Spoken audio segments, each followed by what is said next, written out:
কালীপুজোর দিন বাড়ি ভরে উঠেছে আলোয় আর ফুলে।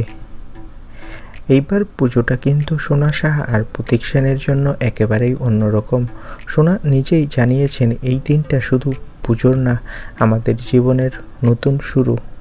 প্রতীক পাশে দাঁড়িয়ে বললেন, লক্ষ্মী আসলে সুখের প্রতীক।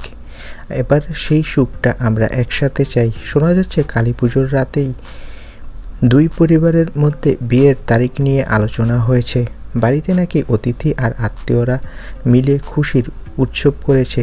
ভক্তরা বলছেন এই আলোয় সোনা প্রতীকের মিলন যেন সত্যিই লক্ষ্মীর আগমন।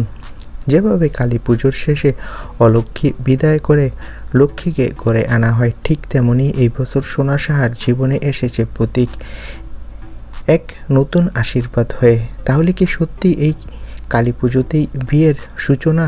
টলিপাড়ায় এখন একটাই কানাঘুষো, লক্ষ্মী এলো সোনার ঘরে আর প্রতীকী সেই শুভ সংবাদ।